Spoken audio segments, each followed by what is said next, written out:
बिस्मिल्लाहिर्रहमानिर्रहीम। Job announce हुई है होटल और रेस्टोरेंट स्टाफ के लिए, जिसमें मैं डिटेल अगर आपसे जिक्र करूं, जिसमें ब्रोस्ट कारीगर की ज़रूरत है, फास्ट फूड कारीगर की ज़रूरत है, उसके अलावा helper, floor supervisor, order taker, तजुर्बे तजुर्बा इसमें लाजमी चाहिए, यानी जिनके पास एक्सपीरियंस हो वो इसमें लाजमी अप्लाई करें। और अप्लाई करने का तरीक़ेकार ये है कि इनसे फ़ोन नंबर पे पहले रब्ता कर लें।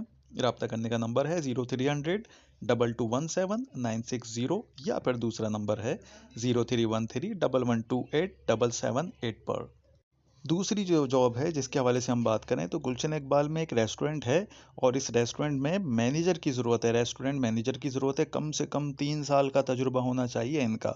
उसके अलावा बारबेक्यू बनाने वाले कारीगर की ज़रूरत है, बिरयानी निकालने वाले की ज़रूरत है, चाइनीज़ कारीगर की ज़रूरत है, राइडर्स और कुक यानी जो जनरल बावर्ची है उसकी ज़रूरत है। रब्ता इनसे किया जा सकता है दोपहर 3 बजे से रात को 12 बजे तक, या अपनी सीवी इस नंबर पे व्हाट्सएप कर दें। बेहतर ये है कि फ़ोन कर लें पहले, उसके बाद सीवी सेंड करें, ताकि आपकी जो रिक्वायरमेंट है, आपको जॉब के बारे में मालूमात भी हो कि आप जहाँ अप्लाई कर रहे हैं वहाँ पे क्या सूरत हाल है। तो इस नंबर पे पहले रब्ता कर लें, या व्हाट्सएप पे रब्ता करें 0312 0244 317 पर।